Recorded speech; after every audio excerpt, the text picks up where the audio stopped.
It's episode 101 of In the Front Row with Mike Vaccaro. Our guest today is BMX Hall of Famer Ryan Nyquist. Nyquist grew up in California, tooling around with bikes with his brother in the backyard, eventually became a pro BMX rider. X Games, competed in 39 of those with 16 medals, 4 gold medals. Also spent a lot of time competing with and against Dave Mirra, the GOAT in BMX. Spent time living with him in Greenville, North Carolina, and learning from him as well. Now transitioning to head coach of Team USA BMX Freestyle team in the Olympics, spending time at Tokyo, Paris Olympics, and getting ready for the LA Olympics in 2028, a chance to go back to his home state. He shares his story with us, tells us what he's doing now, and also lessons he's teaching his son, Jameson. All that straight ahead. Episode 101 of In the Front Row with Mike Vaccaro, featuring BMX rider, the Hall of Famer, Ryan Nyquist. Ryan, we appreciate your time here today, and excited to hear your story and get into the world of BMX. The first guest with that we've had here on our show. But for you, you're a California kid. Growing up, what's your earliest recollection of riding bicycles and starting to do BMX? Yeah, mainly for me, it was just around the neighborhood, like in the front yard, in the driveway, just kind of with other neighborhood kids, with my older brother, because he rode BMX as well, had like a really awesome bike that I was very jealous of. And then, and that quickly morphed into, jumping off of curb cuts, and then us kind of creating little plywood and brick jumps that you would just launch into the front lawn with. So, and that was always fun, because it was like, and back then you were like, well, the farther back I start, the faster I'm going to go. And realistically, your legs probably, went kaput, in the first 10 feet. So, but, just those ideas, real fond memories. And then, the crashes and all that comes with it. I've always thought crashing was a really, it's you never really want to do it, but when it happens, like there's a lot of lessons to be learned in crashing. So. Well, and at that time too, no X Games, no YouTube to see other people doing it. So how'd you come up with different things that you were trying to do? To be honest, a lot of creativity. You really didn't know what other people were actually doing. And I didn't actually know back then that, freestyle was like an actual thing that lots of people all around the world were doing at that time. So it really was a very isolated bubble for me, which was basically just my older brother at the time. So kind of following what he was doing. And like I said, it was very centralized just around our neighborhood. So whatever we could build, whatever we could find, the curbs, all that stuff, some curbs had like a little bit more pop than others. So you would kind of have your little routes, and eventually, riding bike to school, like I felt like I had like a little course just on the way to school where, you could try to do a wheelie all the way across the street, or you had like a piece of grass that you could launch off of. So, in some ways that ride to school, that commute was kind of a little bit of a skate park in its own way. Were there ever days that you didn't arrive at school because you had one of those crashes? No, I kept it pretty tame. The other reason probably is because I knew that a lot of my friends were going to be in cars along the way. And if I took a hard crash, that's kind of embarrassing. So, so I kept it pretty good, but if there was ever, like the opportunity to show off in front of your friends, like they were stopped at a light and you could just cruise by in a wheelie. You never miss those kind of opportunities. When did it start to become competitive for you? That's a great question.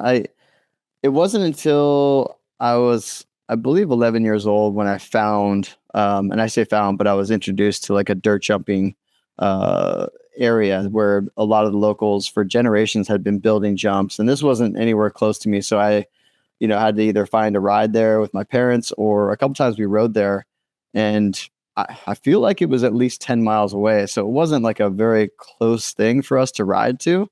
But like that was sort of when I started realizing that there was, other communities of people that were doing this and pushing themselves and wanting to learn tricks and all that stuff. And so once I got involved with that community and making those kind of friendships, my eyes were really open to what people were doing on their bikes. They were doing more than just jumping curbs and, like little ramps you made out of plywood and bricks. They were building dirt jumps and using, a lot of the trees to build ramps on and things like that. And so that was where it all started for me, this place called Calabasas. And, from there, it just, I made these lifelong friends that I still keep in touch with today. Yeah, in 1995, you became a professional BMX rider. When did you know that that was something that you could actually do? Oh man, I didn't really, to be honest. Like, there was no indication that it was going to be something that I could make a living off of. I mean, I think that I knew at that point there was, people that had some sponsorships and they would give free bike parts or free T-shirts and stuff, and that was always very appealing. But 95 was the very first year that ESPN got involved and started putting out there for the world to see. And from that point, it just grew with the X Games. So I graduated high school in 97 and I was competing on the national scale or on the national level my entire senior year. And so from that point of gaining a little recognition, getting some TV time, starting to get sponsorships, I kind of was at that kind of like a point where I was like, man, like I really enjoy this. Like I'm kind of making splash in this and I'm making like a tiny little bit of money with some of the prize money and some of these sponsors, but still like that forward thinking of like, hey, this could be my entire career for the rest of my life. Like that was never really there until probably much later. And I was, I probably didn't even realize it then. It was just like, oh, this is really cool. How does your family take it when you said, hey, this is what I want to do? And there's opportunities to do it. Yeah, that was a hard conversation because I was actually, so I said I graduated from high school in 97 and then I went to college at a place called Cal Poly San Luis Obispo, and my major was mechanical engineering. And so I was on a path, which is what my parents always wanted for me to go to college, get a degree, get an education, and then lock in hopefully like an amazing job somewhere. And during that time, I was super competitive. I was traveling. I was trying to juggle both, but realistically, my passion, my everyday train of thought was, focused on BMX freestyle and what I could do more and the tricks I wanted to do. And my grades were just, I think I left because I eventually did drop out. I left there with like a 0.78 grade point average. And I got good grades. Like I had all B's and A's through high school. It was just, my mind wasn't there. My drive was all about the BMX bike, riding with my heroes and going to the next competition and trying to get points. And I was all in. And so, yeah, that phone call home was pretty rough because I felt like I was going against what my parents' hopes and dreams for me were. And I had to kind of explain that, this is what I wanted to do. And, there was some very hard conversations and hard decisions made. But I still think I made the right one. If I really want to, I can still go back to school. But I think I only had that, it felt like a long time, but it really was a short period of time where I could really capitalize on being a professional BMXer. You get sponsorship.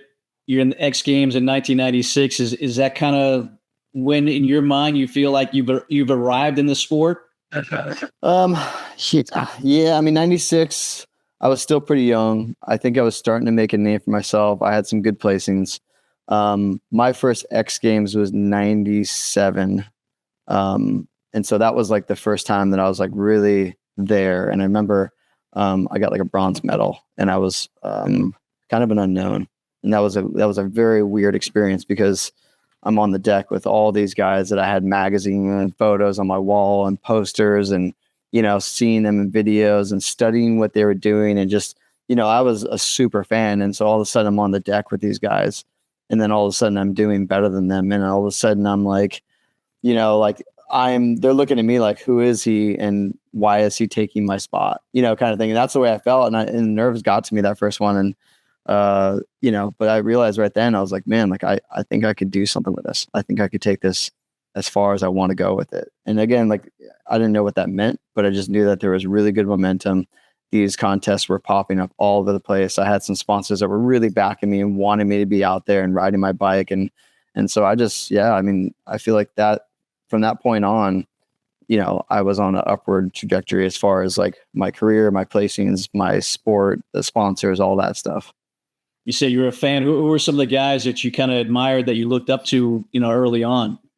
Oh, we always refer to them as like the gladiators of the sport. Dave Mirra, Dennis McCoy, Jay Miron, Matt Hoffman, Taj Mihelich, Joe Rich. Like, there's just so many guys that I truly were like, this is incredible. Like I'm meeting these guys. I'm getting their phone numbers, like I remember having, Dave Mirra's phone number on a piece of paper in my wallet and be able to show people, be like, dude, check this out. Don't look at the number, but just check this out. Don't look at the, like, so it was really, really a cool experience, like just basically becoming one of those riders on the tour and becoming, like a name myself and having these guys, a lot of them, I feel like took me under their wing and showed me how things work and how they could work. And that's, I'll be forever grateful for that because I learned a lot of stuff just traveling on the road with those guys. Yeah. You spent some time in Greenville, North Carolina. Is it Dave Mirra that kind of brought you there? Mm-hmm. Yeah. He invited me to basically live with him. He was like, hey, I got a house. You can rent a room. And I was like, dude, this is amazing. And at the time, I was still living in Northern California. I had stopped going to school. I was renting a room from a buddy of mine.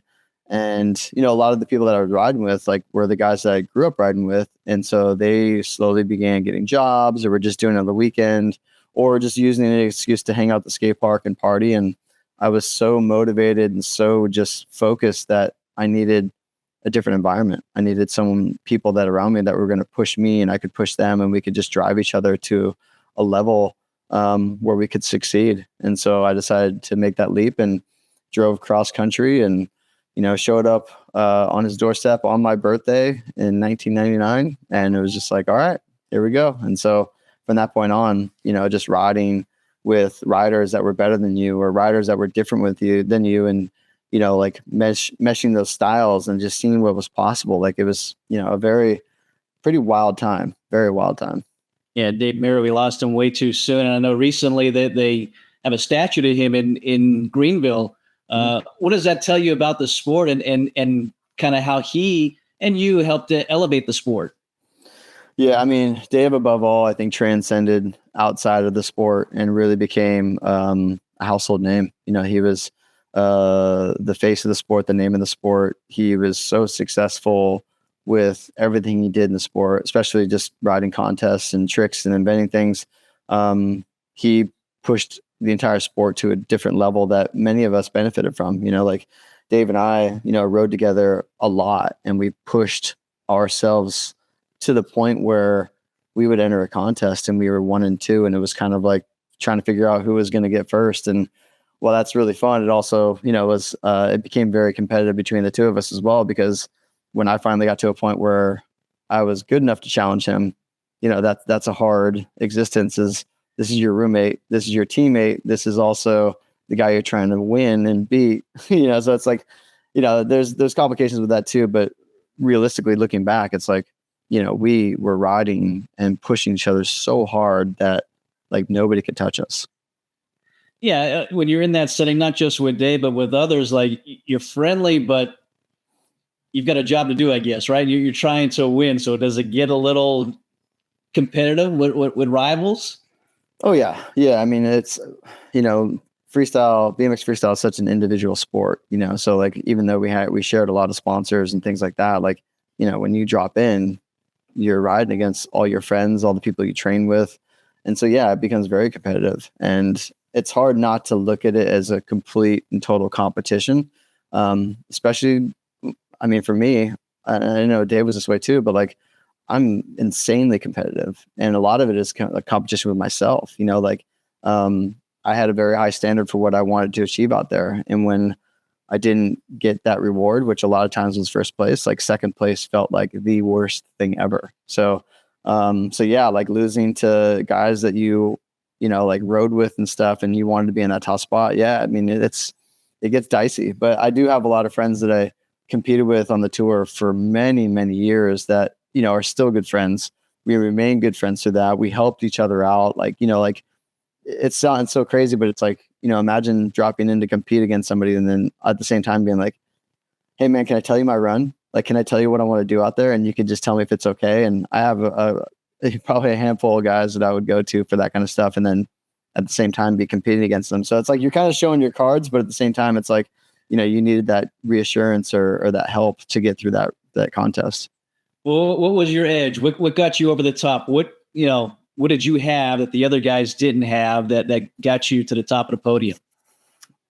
I always felt like I had a really strong work ethic. And I think my drive to just ride and learn and progress put me on a level that allowed me to be successful. I would learn tricks and then instantly just think about what was possible next, So like, I didn't stop at one thing. I was like, okay, like I just learned this trick. So like, what can I do to make this better? What can I add to it to learn something else? And I remember one of my friends just telling me like, hey dude, like you just learned like 3 tricks, like that's pretty cool. And I was like, yeah, that's really cool. But at the same time, I'm like, well, what else could I do? And so like the idea of learning tricks and doing something that nobody had ever done before was so just like thrilling and addicting almost that like, I just kept pushing and then being able to apply that. Like I loved the idea of testing my skills and myself when it mattered, like I could do all this stuff in the backyard or at the skate park,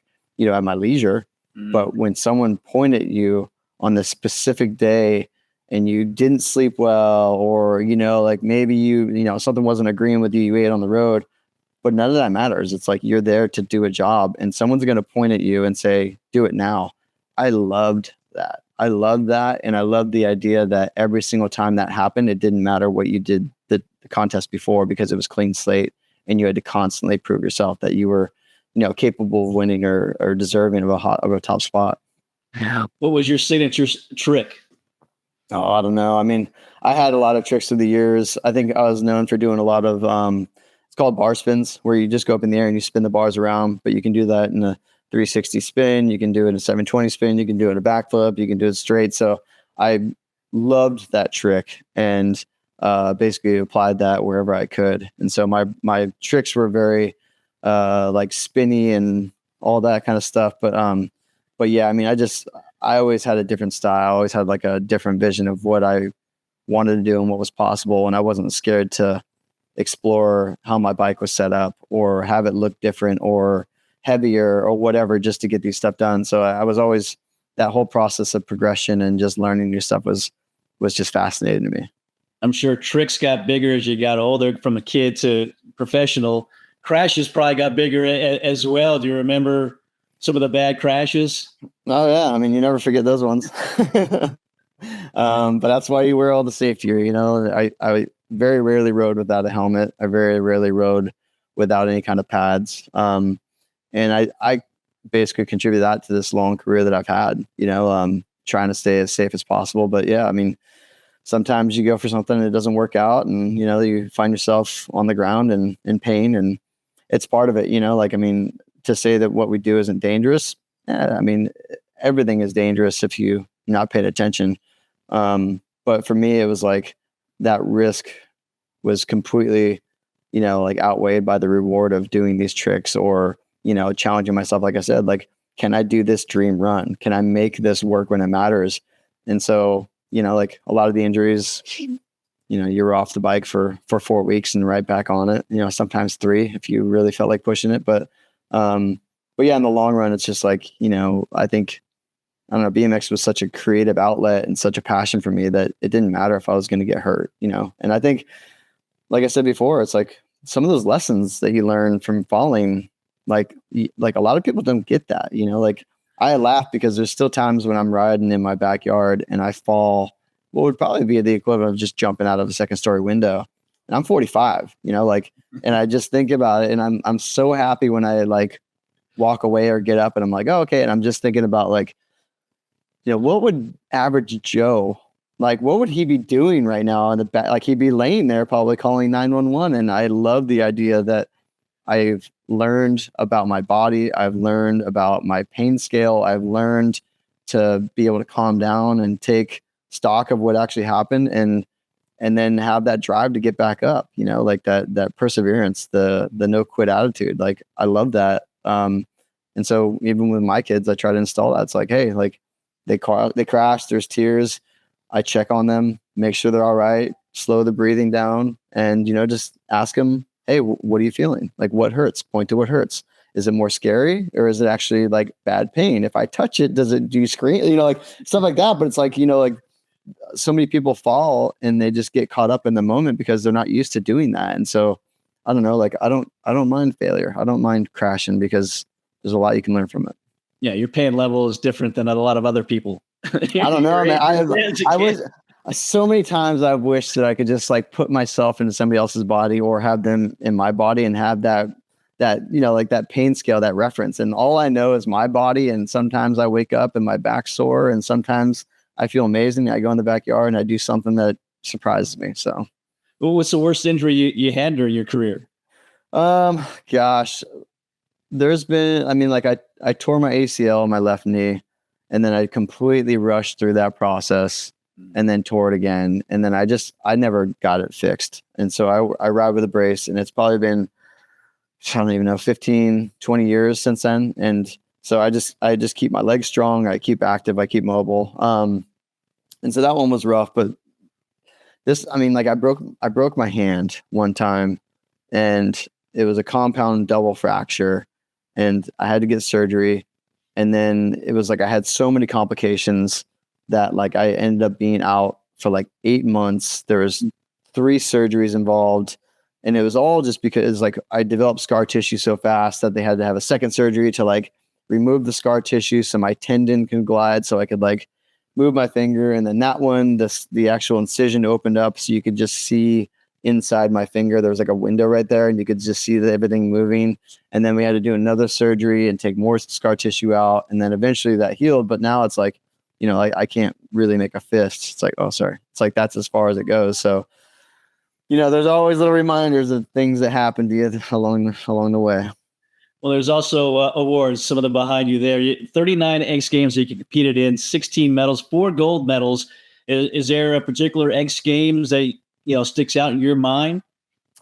The first one is always the most incredible, just because I felt like I was on a ride that I had no idea what was going on. I just was enjoying it. I was having fun. My friends were there watching me do, like these tricks on the stage that, like I truly didn't realize what was going on until, like it was like, oh wow, like I'm one of the guys right now and everybody's looking at me. Like I felt that vibe change, and that whole experience of, just being there with my friends and doing these tricks and things that were normal to me, but, were awesome to everybody else. And I don't know, like just that whole experience was so mind blowing and open. Like I will never, ever forget that.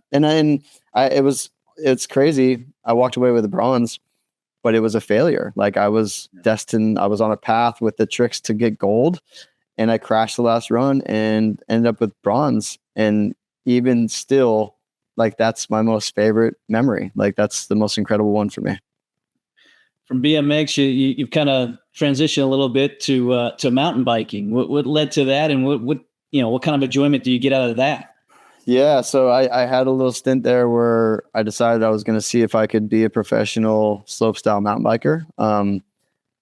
Honestly, the whole thing that led to that was I was riding some dirt jumps with other professional mountain bikers, and we were doing a lot of the same tricks, and we can ride the same jumps.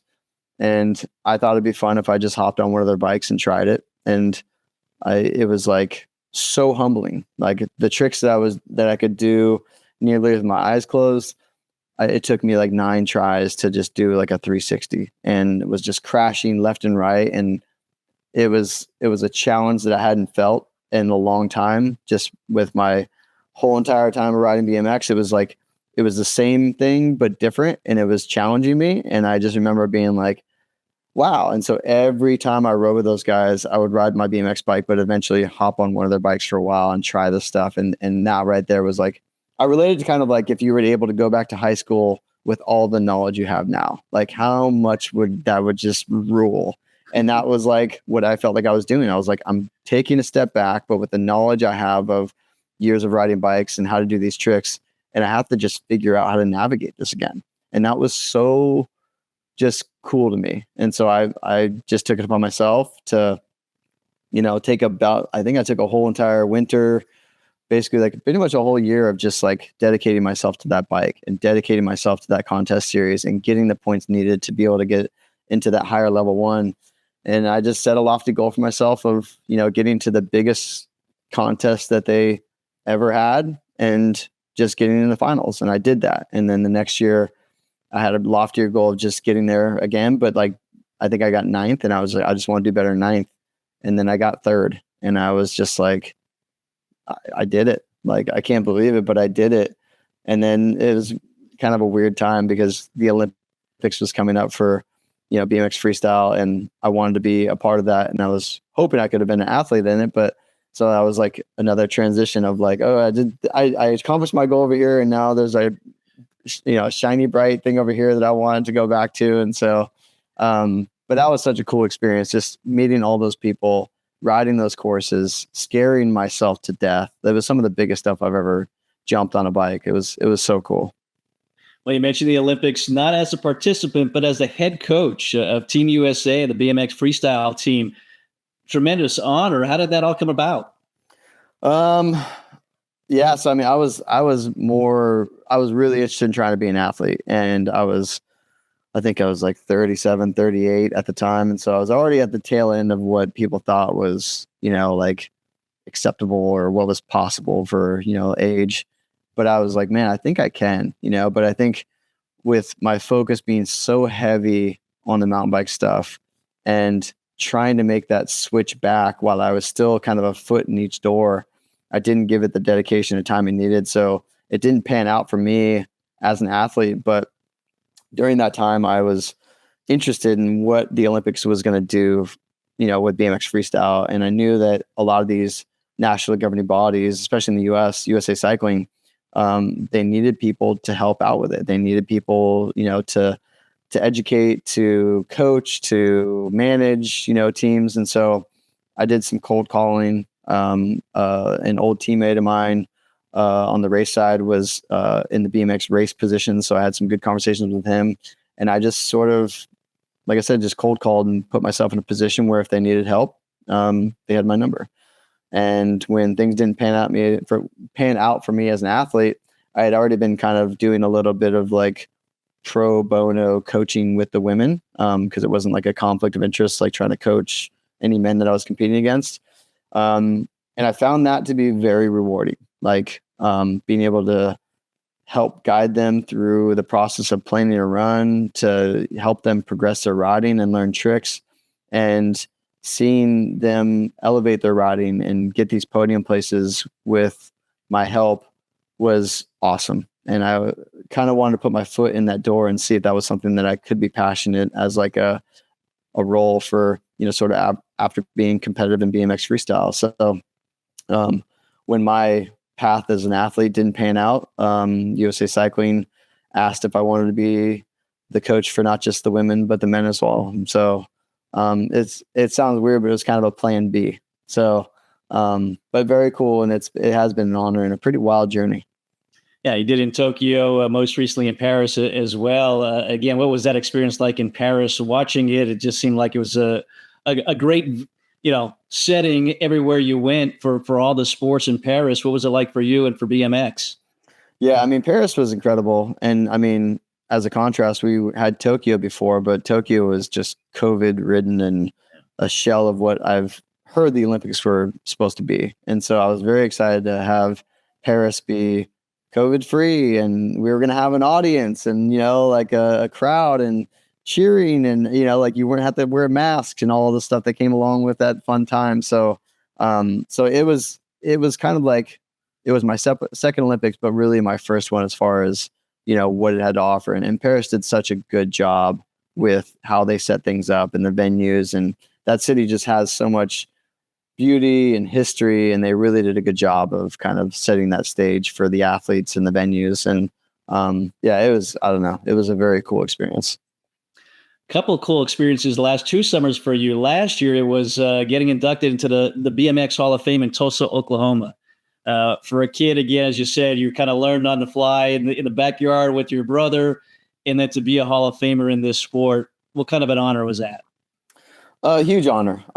It was an honor that it still really hasn't sunk in, and I wasn't really sure how I felt about it at first, because I was still, competing here and there, and I was still riding and had my own goals for progression. And so I wasn't sure if if I felt like the timing was right to be inducted to the Hall of Fame. Because I think in my head, it was just like, like mainstream sports, like, baseball and stuff like that. It's like, they're usually like done being an athlete, and then they're inducted. And so I didn't feel like I was quite done. And so it was kind of weird. And then also like there was some people that I thought maybe should have gotten it before me. And so like there was mixed emotions with that too. But I was voted in there by, my peers and industry people. And so it's one of those things where even though I had some mixed emotions about it, like I'm incredibly grateful to be thought of on that level. And then to be voted in, was just like, okay. So, I wrote my speech and went up there and did my thing. And it's, I don't know. It still hasn't sunk in. I think that I don't even know where the plaque is. I think it's buried under some of my kids' finger painting artwork or something. So might have to hang that up there eventually. Was it nice to have your kids there? I know your son Jameson is kind of interested into BMX. So was it nice to have him along for the ride? Yeah, I mean, yeah. And that's Jameson he's really picked up BMX and I can see it's a passion. And so it's really cool seeing his journey and, like being able to be a part of that and help out with that. It's like I have some really good knowledge about, like how to learn tricks and, how to set up bikes and things you can do to like make things safer or just, like make those hard lessons a little bit easier along the way. So, like riding with him, he comes to this Camp Woodward with me every summer and just his progression has been through the roof. The fun thing with him is he's into so many different things. So it's not just BMX. Like he plays, hammerhead soccers in Wilmington. He's doing cross country at Holly Shelter. I mean, it's like he's got so much going on. So at some point, we're all just kind of waiting to see what actually sticks and what he wants to pursue full time. And then, my thought is once he decides what he's passionate about, then we can dive in and help him however. But it is really cool having him learn these tricks and then, being able to ride with him, like, like on our Instagram accounts, like it's fun because like now I can do like double stuff where he can do a trick and I can do it after him. And that's something that, I wasn't sure if I ever dreamed of that, but now that's happening. It's like, this is really cool. As you say, you're 45. So are you still competing right now or have you kind of transitioned completely to the coaching side? I would say it's probably like 95% coaching now, but there are still opportunities for me to compete. It's just, I can't compete at the level that I would really truly want to, just because I'd be competing against the guys that I'm coaching, and that's a bit counterproductive. So, and also like, I mean, I'll be brutally honest, the competitive drive that I felt back in the day is there, but it's not as like intense, So like when I do drop in, it's like, I want to do well and I still have that drive to like set this goal for myself and then to accomplish it. But I don't have that like, like insane disappointment when it doesn't work out. And, at the end of the day, like I want to just be healthy and I want to ride and I want to enjoy myself on the bike. So yeah, I mean, I still love competing. I think that's going to just be something that's always with me. I just got to figure out how to redirect it when, like if riding bikes doesn't work or whatever that might be. So, but yeah, I still love it. And I still am able to do it from time to time. On the coaching side, will we see you in LA back in your home state for the next Olympics in 28? That's the plan. I mean, we're talking about, 28. We've been talking about LA 28. That's been a long term for a long time. So Paris was a stepping stone. But really it's, we're all about having a good showing in LA. So as of right now, I'm the guy for the job and I'm going to try to do my best to get us as many medals as possible. But yeah, like right now we're kind of going through all of that planning, talks, organizing, and just, it's that way we can show up with the best possible team and get the best possible results we can. Something else you do in Wilmington, you have a fitness studio with your wife. Tell us about Amplify. Yeah. Amplify is awesome. Obviously I'm biased, but I've been to a lot of places in town and there's nothing like it. And the hardest part for us is just, like we need to just get people through the door, because once they come through the door, it's like, dude, it blows away. My wife did such a good job with the decor. It's like music themed. We do indoor cycling. We do strength, bar, Pilates, yoga. We do live music yoga. We do heated cycle. We have childcare, and our big thing is just this community. And that's honestly like one thing that, for me, I hated working out. I absolutely hated it. It was something that I should have been doing my whole career. And this place actually is the only place I go to work out, and it's been a game changer for me. Like, I'm probably healthier than I've ever been. So realistically, I wish my wife would have opened a studio a long time ago when I was actively competing, because I could have used it. But no, we're up in Porter's Neck in Wilmington, so over by the Slice of Life. So yeah, if you're interested in just coming by and saying hello, I'm always down to have some other people in there working out, especially the guys. Like, just come on in and we'll do a workout, a cycle class, a Murph maybe. Who knows? On the page, it has a list of instructors. Why are you like buried in the bottom of the list of instructors? Like you should be at the top. I mean, I guess your wife is taking center stage. Is that it? My wife is 100%, I think, one of the best instructors we have, and that's her passion. And so I am certified to do some cycle classes. That certification, I'm not sure if it's still valid, but I am the last person to come in when they need a substitute. So if you want to come in and you see my name as an instructor, jump in there, because it is like a unicorn. You might not see it ever again. But yeah, I am one of the instructors, and but mainly for me, I just like going in there and I like having a good time. I'm probably the loudest one in the class. I'm screaming, I'm laughing, I'm having a good time. And, to me, that place in the community allows me to do that. And that's one of the things I never thought I'd be, is like comfortable in a gym. I always hated it, man. It sucks. So the fact that we have a place and that community and that vibe keeps me coming back nearly every single day doing a class. Like, I've never found a place that did that for me. So yeah, Amplify, Wilmington. If you're even just interested in seeing a place so unique with the decor, just come on in. You don't have to buy a class pack. You don't have to take a class. Just come in and check it out. Yeah, sounds like a lot of fun. Almost done here, Ryan. How can people follow you on social media, see your progression, and again, kind of follow you as you get toward LA in 2028? Yeah, I mean, I have Instagram. You can do @Ryan Nyquist, and I think that's the same for Facebook. There's obviously a bunch of videos on YouTube, and I have a channel that isn't super active, but yeah, man, just, I would say just those are probably the best ways. And then, yeah, just kind of like follow along in this journey, because it's a wild one. I don't even know where it's going. I'm just along for the ride as well. Well, we're happy that you're along with us here today, learning a little bit about BMX and hearing your story. Incredible story, incredible career so far. And again, it continues on with your coaching. And Ryan, I can't thank you enough for spending a little time with us here today. Absolutely. Thanks for having me. Well, we dive into BMX. Great guest, great stuff there from Ryan Nyquist, a Hall of Famer. We appreciate his time. Check out Amplify if you're in the Wilmington area as well. A chance to get a little workout, maybe run into Ryan as well. As always, we thank you for watching and listening, and invite you to like, to subscribe, and to share our shows, continuing to bring you great guests, all sports, including BMX that we talked about today with Ryan Nyquist. For JR Equipment, our creator, producer, and director, I'm Mike Vaccaro. We'll see you next time. Another episode comes your way soon of In the Front Row with Mike Vaccaro. Have a great day, everybody.